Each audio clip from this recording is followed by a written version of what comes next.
شرعی ستم جو تھا اس کو ظاہر فرما کر بعونہ تعالی شاندار جہاد اکبر فرماتے رہے،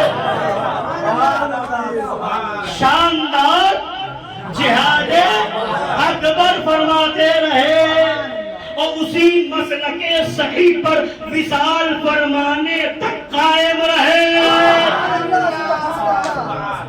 اب اس کو پڑھ کر کے جو اس کے خلاف بولے وہ بتاؤ جھوٹا ہے کہ نہیں؟ وہ کہہ رہا ہے کہ معافی مانگی، محدث اعظم کہہ رہے ہیں نہیں، مثال تک مسلک صحیح پر قائم رہے، جہاد اکبر فرماتے رہے۔ اور آگے اس کے خلاف جو کہتا ہے، اس کے خلاف جو کہتا ہے اگر بربنائے بے خبری ہے تو جہالت ہے، تو کیا ہے؟ کون ہو گئے؟ اگر یہاں بربنائے بے خبری نہیں ہے نا، خبر ہے سب، بے خبری ہو تو جہالت، اور اگر بربنائے وہابیت و دیوبندیت ہے تو خطرناک ضلالت، گمراہی ہے خطرناک۔ اب یہ ہے محدث اعظم کا فرمان، مظہر اعلیٰ حضرت نے رجوع نہیں کیا، معافی نہیں مانگی، اور اگر تو یہ بتاؤ محدث اعظم سچے، اور اس کے خلاف کوئی کبیر صغیر بولے تو جھوٹا، جھوٹا تو جھوٹوں کی بات کا ہم نہیں اعتبار نہیں کرتے۔ ارے جب تیرے بڑے کا اعتبار نہیں تو چھوٹے کا اعتبار۔ اب سنیے، ان سب سے بڑھ کر کے ان کی موت تکلیف ہوئی فتاوی رضویہ سے، فتاوی رضویہ عام کرنے سے تکلیف کیوں ہوئی؟ مظہر اعلیٰ حضرت نے اگر رجوع کر لیا، تم کہتے ہو معافی مانگی، تو یہ بھی ثابت کرو کہ اعلیٰ حضرت نے کب رجوع کیا، اعلیٰ حضرت نے کہاں رجوع کیا۔ اب رہی بات اس زمانے کی تقسیم ملک کی، پاکستان بنانے کی، تو اعلیٰ حضرت کے زمانے میں تقسیم نہیں ہوئی تھی، مظہر اعلیٰ حضرت کے زمانے میں، مگر اعلیٰ حضرت کی نظر سے ہونے والا ہے۔ میرے روحانی بیٹے پر اعتراض ہوگا، جھوٹ بولا جائے گا، افترا باندھا جائے گا، پہلے ہی لکھ دیا، تقسیم ہونے کا گمان بھی نہیں، اور اعلیٰ حضرت نے لکھ دیا فتاوی رضویہ میں 21ویں جلد میں ہے، جا کر کے چشمہ اتار کر کے پڑھ لینا۔ فرماتے ہیں اعلیٰ حضرت کیا گورنمنٹ تنہا تمہیں ملک دے دے گی کہ اس میں خالص احکام اسلام جاری کرو؟ یہ تو ممکن نہیں، یہ تو ممکن نہیں، نہ تنہا ان کو ملے پھر شرکت رکھو گے، یا ملک بانٹ لو گے کہ ایک حصے میں تم اسلامی احکام جاری کرو، ایک میں وہ اپنے مذہبی احکام جو تمہاری شریعت کی روح سے احکام میں کفر ہیں۔ اب آگے فرماتے بر تقدیر ثانی، یعنی ملک بانٹ لینے کی صورت میں ظاہر ہے کہ ہندوستان کا کوئی شہر اسلامی آبادی سے خالی نہیں، تو اس ان لاکھوں مسلمانوں پر اپنی شریعت مطہرہ کے خلاف احکام تم نے اپنی کوششیں متفقہ سے جاری کرائے، اور تم اس کے تم ذمہ دار ہوئے۔